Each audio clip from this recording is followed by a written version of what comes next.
এবং যার সাথে আমার বিয়ে হয়েছে সে সারা রাত আমাকে ঘুমাইতে দিত না। সারা রাত সে টর্চার করতো, সারাদিন তার ফ্যামিলি টর্চার করতো।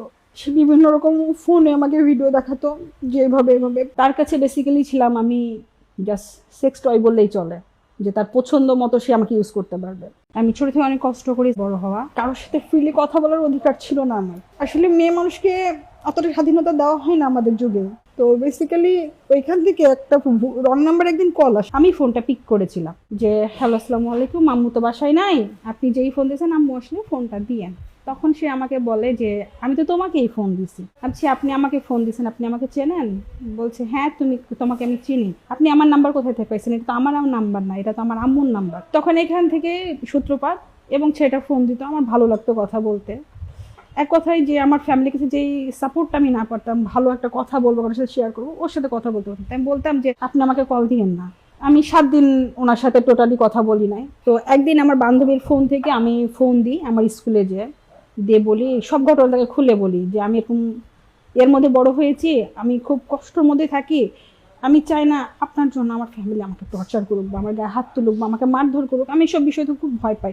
আমার লাইফে এই স্বপ্ন খুব বড় হওয়ার, আমি আপনার জন্য আমার লাইফের ফোকাসটা নষ্ট করতে চাই না, কারণ আপনি যদি কিছু করেন আমার আমাকে মাইরে ধরে বিয়ে দিয়ে দিবে, আমার লাইফটা বরবাদ হয়ে যাবে। তখন সে আমাকে অফার করে আমি বিয়ে করব। তখন আমি বললাম আমার পক্ষে সম্ভব না, কারণ বিয়ের আমি কিছুই বুঝি না। তখন আমি বিয়ে করে কি করব, আমি বিয়ে থেকে ভয় করে পালাই। এক পর্যায়ে আমার খালাতো বোন আমার বাসায় আসছিল ট্রিটমেন্ট নিতে গ্রাম থেকে। তখন সেই ছেলের সাথে আমার বোন কথা বলে সে ছেলেকে ডাকে দেখা করার জন্য রাজশাহীতে। সে গ্রাম থেকে রাজশাহীতে দেখা করতে আসে আমার বোনের সাথে। দেখা করতে আসার পরে সেদিন আমার খালাতো বোন তাকে আমাদের বাসায় নিয়ে আসে, আমার দেবর তাই বলে নিয়ে আসছে। তার প্ল্যানটা কি ছিল আমি আজও বুঝি না, এবং তার ক্ষোভটা কোথায় সেটাও জানি না। সে আমাদের বাসায় নিয়ে আসে এবং ফার্স্ট সেদিন ছেলে আমাকে দেখে। তো এরকম করে প্রথম দিন গেল, দ্বিতীয়বার ছেলে আবার আসছে, সরাসরি আমাদের বাসাতেই আসছে। এর মধ্যে আমার আম্মার সাথে আর কন্টিনিউ কথা হতো আমাকে বিয়ের বিষয়ে, এইটি তার ফ্যামিলি ব্যাকগ্রাউন্ড আমার আম্মা অলরেডি চেক করে ফেলছে। তখন আমি বলি আমার আম্মাকে যে আম্মা আমার পক্ষে বিয়ে করা সম্ভব না, কারণ আব্বু যদি জানতে পারে তাহলে মেরে ফেলবে, তোমাকে মেরে ফেলবে, আমাকে মেরে ফেলবে। আমার আম্মা বিয়ে দিবে, কারণ ছেলে ব্যাকগ্রাউন্ড অনেক ভালো। তো আমার পাড়া প্রতিবেশী একটা ফুপুকে নিয়ে আমার আম্মা আমাকে বিয়ে দিতে নিয়ে যায়, বাবা জানে না। তখন ছেলের সাথে যখন বাইরে আমি দাঁড়াই, তখন আমি বলছি আপনার 2টা পা ধরি, আমি এখান থেকে পালাই যাই, আপনি আম্মাকে কিছু বললেন না, আমি বিয়ে করবো না। কেন বিয়ে করবো না? কারণ আমি লেখাপড়া করবো, আমার স্বপ্ন ভালো কিছু হওয়ার। বলে আমি তোমাকে পড়াশোনা করাবো, শুধু তোমাকে বিয়ে করে রেখে দিব, তুমি যতদিন ইন্টার পাস না করবো ততদিন তোমাকে আমি নিয়ে যাব না। এই কথা যখন বলার পরে আমি এক কথায় রাজি হই। কি করবো, বাধ্য হই, তো মাও ছাড়বে না। আর এখান থেকে পালাই যাবো কোথায়, আমি তো রাস্তাঘাট কিছু চিনি না। পরে ওখানে আমার বিয়ে হয়, বিয়ের পরে আমি বাসায় আসি, আমার বাসায় আমি চলে আসি, ও ওর বাসায় চলে যায়। তখন এই অবস্থায় চলে যায়, যাওয়ার পরে তার ফ্যামিলিরা জানে, এবং জানানোর পরে ওরা ঠিক আমার সেপ্টেম্বরে বিয়ে হয়, নভেম্বরে ওরা নিতে আসতে চায়।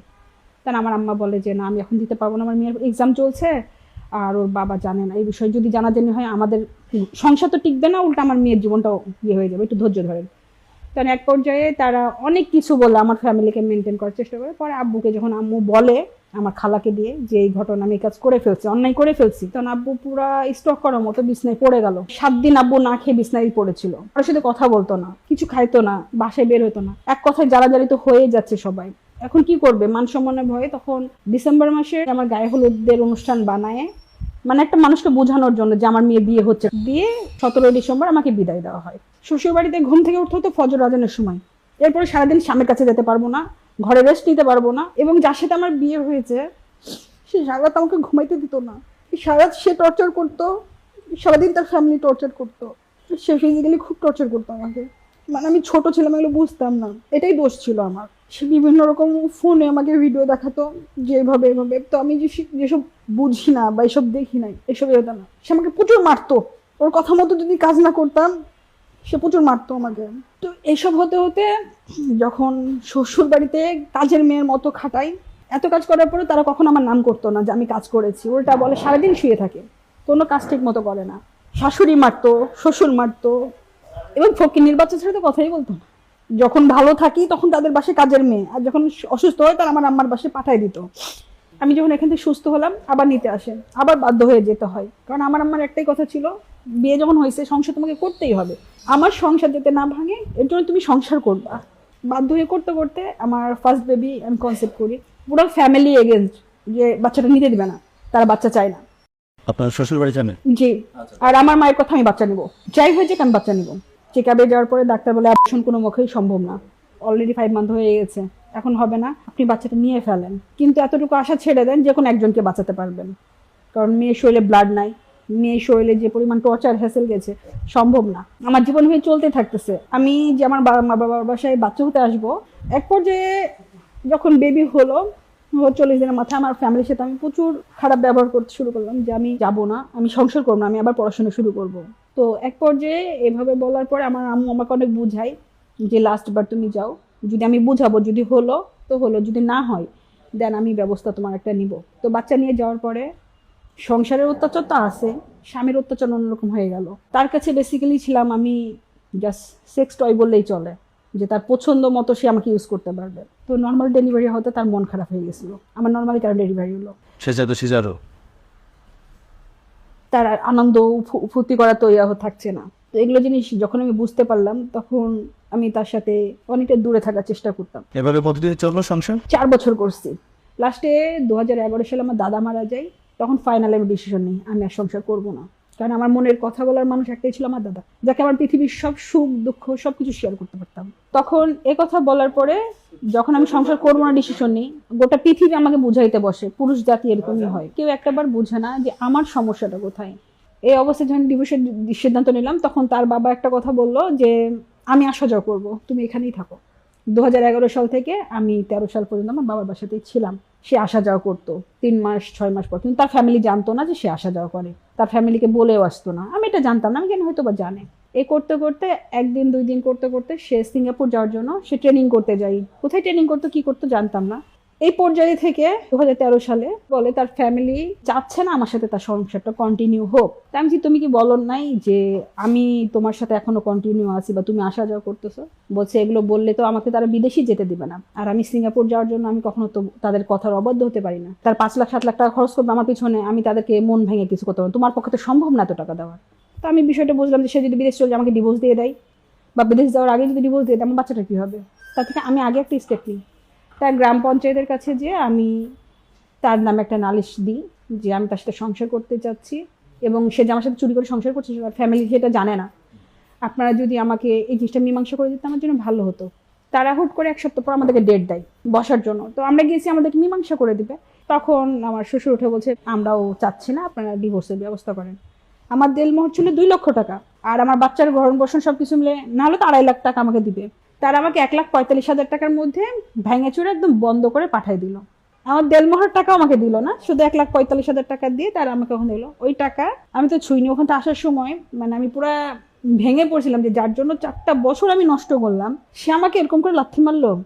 তার ফ্যামিলি আগে হয়ে গেল, আমি আগে হলাম না, তার জন্য আমি কি করি নাই, সে যেভাবে বলছে যেমন ভাবে বলছে তার ইচ্ছা অনিচ্ছা আমি কখনো ইয়ে করি নাই, আমি সবসময় চেষ্টা করেছি। সে তো মারতো, তার মারের জন্য আমার 5 মাসের বেবি পেটেই মারা গেছে, তারপর তো সে সংসার করার চেষ্টা করছি। তো যখন সে আমাকে ডিভোর্স দিয়ে দিল তখন এরপরে কি আমার জীবনযাত্রা চলতে থাকলো। আজ থেকে 3 বছর আগে আমার আম্মার পছন্দে আমি আমার হাজব্যান্ডকে বিয়ে করি। বর্তমান যিনি হ্যাঁ, সে তার হয়তো অর্থ সম্পদ কিছু নাই, বাট তার মনের দিকটা অনেক বড়, আলহামদুলিল্লাহ। সে আমাকে অনেক ভালোবাসে, অনেক টেক কেয়ার করে, সে দিনের পর দিন আমাদের জন্য বাইরে খাটে। আমার 2টা সন্তানকে সে অনেক ভালোভাবে দেখে, টেক কেয়ার করে। এই যে ঈদের শপিং করার জন্য 2 ছেলেকে এক সমানভাবেই টাকা দিয়েছে। মানে আপনি খাগেন ঘরের বাচ্চাকে এখন বর্তমানে সাথে নিয়ে থাকছে? হ্যাঁ, আমি একসাথে নিয়ে থাকি। এবং 2 বাচ্চা কি সে দেখে, মানে তার নিজের বাচ্চা এবং আপনার আগের সংসারের বাচ্চা দুজনকে দেখে। উল্টা একটা কথাই বলবো যে তার জন্য যেমন আমার জীবনটা নষ্ট হয়েছে, আমার জন্য আমার বর্তমান হাজবেন্ডের জীবনটা নষ্ট হয়ে যাচ্ছে। আমি তার বউ হতে পারি না, কেন হয়ে উঠতে পারি না, আমি মানতেই পারি না। সে যখন পোস্ট গুলো করে তখন আমি বুঝতে পারি যে এসব ব্যাপারগুলো যখন ফেসবুকে লিখে তখন আপনি টের পান যে সে অসন্তুষ্ট হওয়ার মতোই তো ব্যাপার, তাই না? আপনার তো আপনাকে সে এত ভালোবাসা দিচ্ছে, আপনার দ্বিতীয় স্বামী, কিন্তু আপনি তার মনের চাহিদাটা বা তার তাকে ভালোবাসাটা সেভাবে দিচ্ছেন না, এটা তো অন্যায়। আমি তো প্রথমে এক কথা বললাম যে পুরুষ মানুষ আমার কাছে ভালো লাগে না এখন আর। হয়তো অনেক কিছু অনাকাঙ্ক্ষিত ঘটনা ঘটেছে, ওনার সাথে অনেক খারাপ কিছু ঘটেছে, কিন্তু বর্তমানে আল্লাহ তাকে যে সুযোগটা দিয়েছে এখন উনি যথেষ্ট ভালো আছেন তার বর্তমান স্বামীকে নিয়ে, কিন্তু এখন উনি বর্তমান স্বামীর সাথে যে আচরণটা করছে সেটা সম্পূর্ণ অনলাইন। এই জন্য আমাদের স্টুডিও থেকে আমরা রিকোয়েস্ট করবো অবশ্যই আপনি আপনার আচরণটা সংশোধন করেন এবং বর্তমান স্বামীকে পুরোপুরি আগলে নেন এবং ঠিকভাবে আচরণ করবেন এবং তাকে নিজের করে আগলে নেবেন। তুমি তো সবই জানো আমার ভুল ত্রুটি, তুমি আমাকে মানায় গোছায় নিছো, এর জন্য আমি অনেক অনেক ভাগ্যবতী মনে করি যে আমার মতো ভাঙা মানুষটাকে তুমি এভাবে আগলে রাখছো। তো আমার ভুল ত্রুটির দিক থেকে তোমার কাছে ক্ষমা চাচ্ছি। আমি তোমাকে কখনো হার্ট করতে চাই না, বাট মনে অজান্তে হয়ে যায়। আমি চেষ্টা করব তোমার মনের মতো হওয়ার, বাকিটা আল্লাহর ইচ্ছা। আচ্ছা, শুভকামনা রইল আপনার প্রতি। আমরা আশা করবো আপনি বর্তমান স্বামীর প্রতি আরও বেশি কেয়ারিং হবেন এবং আপনার নিজের সব কিছু দিয়ে তাকে ধরে রাখার চেষ্টা করবেন। তাই অনুরোধ জানিয়ে আমরা আজকে বিদায় নিচ্ছি। আপনার প্রতি শুভকামনা রইল।